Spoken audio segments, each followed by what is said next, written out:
Hi guys, welcome to my channel. Today I will discuss about the new chapter that is money and banking. Before that, I have already completed the national income and aggregate. Now, before the starting, I would like to say a very good day to all of you.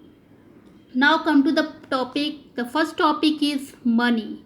All of you know that money. Picture में आप जैसा कि देख सकते हैं money हम किसे कहते हैं पैसे को। मनी इज़ एनीथिंग, पैसा क्या है आज के डेट में हर कुछ है।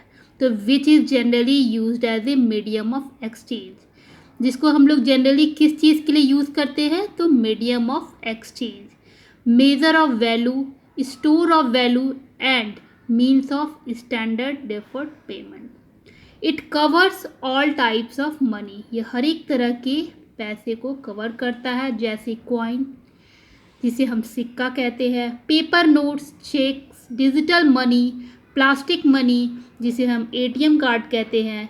It can be use to buy anything, इसे हम यूज़ कर सकते हैं किस लिए तो कोई भी चीज़ खरीदने के लिए, as it is legally accepted by every one.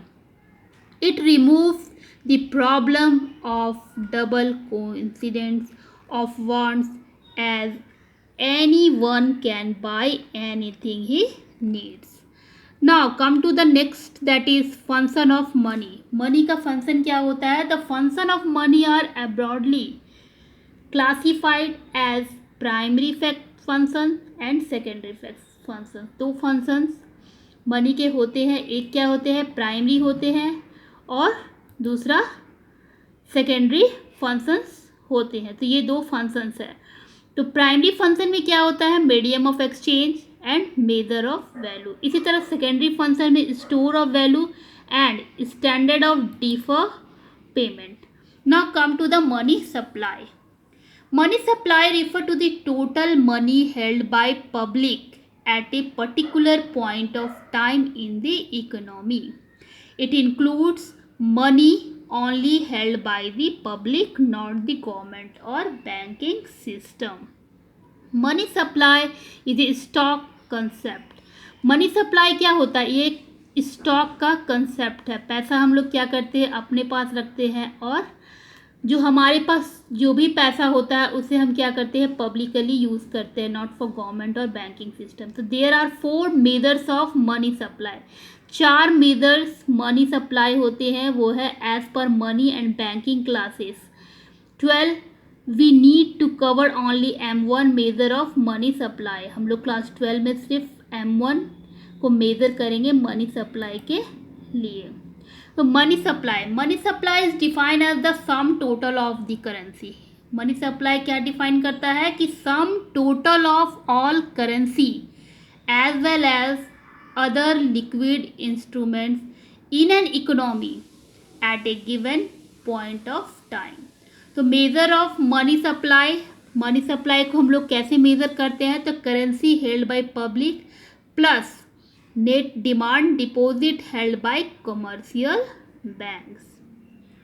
यहाँ पे M1 जो है डिनोट करता है कि currency in the hands of public, मतलब पब्लिक के हाथ में करेंसी कितना है, plus demand deposit of public with bank, और कितना डिमांड डिपॉजिट है पब्लिक का बैंक के साथ, प्लस अदर डिपॉजिट जो हमारा और अदर डिपॉजिट होता है। ये सारी चीज़ कवर करता है। कौन कवर करता है तो M1। M2 क्या कवर करता है कि M1 में जितने भी टर्म्स है currency in the hands of public plus demand deposit of public with bank plus other deposit, ये सारे के साथ साथ पोस्ट ऑफिस सेविंग डिपॉजिट, जो पोस्ट ऑफिस में हमारा सेविंग डिपॉजिट होता है उसको भी कवर करता है M2। M3 क्या करता है वो M1 के साथ साथ time deposit of commercial bank के टाइम में जो हम लोग डिपॉजिट करते हैं उसको भी कवर अप कर देता है M3। और M4 हमारा M3 plus sum total of post office saving organisation deposit excluding deposit on NSE सारे को कवर करता है। तो नेक्स्ट हमारा आएगा high powered money. High powered money is the money produce by RBI and government.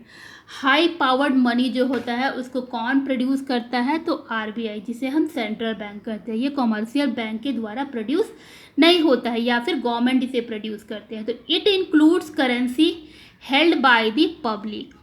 ये इस उस करेंसी को इंक्लूड करते हैं जो कि held by the public and the cash reserve held by the banks. It is denoted by symbol H. इसे H से डिनोट किया जाता है। It is different from money because money consist of demand deposit while it includes cash reserve which act as a base for generating demand deposit. These all are the main topics related it. Now come to the very important topic, that is barter system. तो आइए जानते हैं कि barter system क्या होती है। पहले क्या होता था कि हम लोग बिना किसी मनी के ट्रांजैक्शन के, बिना मनी के, अभी हम क्या करते हैं कि किसी भी गुड्स और सर्विसेज को खरीदने के लिए मनी का ट्रांजैक्शन करते हैं, कैश डिपॉजिट करते हैं, कैश से हम किसी भी गुड्स और सर्विसेज को खरीदते हैं। लेकिन पहले, इससे पहले क्या था कि हमारे पास बार्टर सिस्टम थी, जो हम क्या करते थे, एक गुड्स के बदले दूसरे गुड्स को लेते थे। लेकिन उसमें बहुत सारी परेशानियाँ आती थी, जिसके कारण क्या हुआ, बार्टर सिस्टम धीरे धीरे करके खत्म हो गया। तो now come to the topic, barter system implies a direct exchange of goods and services without any use of money. बिना किसी पैसे के यूज के डायरेक्ट एक्सचेंज होता है goods and services. As for example, A want to buy a car from B and B sell that car to A in exchange of his television. So this example involves the exchange of goods and services without any exchange of money. Limitation of barter system, barter system में कुछ limitations थी, जैसे lack of divisibility, lack of double coincidence of wants, lack of standard of defer payment, difficulty in exchange of goods and services. हो सकता है कि हम जो, हमारे पास जो गुड्स है और सामने वाले के पास अगर वो गुड्स नहीं है तो हम वो एक्सचेंज नहीं कर पाते, क्योंकि इसमें क्या होता है कि सिस्टम नहीं होता है। सपोज दैट हमारे पास ₹1,00,000 का गुड्स है और सामने वाले के पास ₹1,000 का गुड्स है, तो वो एक्सचेंज हम नहीं कर पाते। तो difficulty in exchange of goods and services, तो lack of common measure of value, तो that is the barter system and limitation of barter systems. I hope you all of you understand the meaning of barter system, and except rest I am elaborating it. Now I hope if you have any problem you can write in the comment. Thanks, and thanks for watching.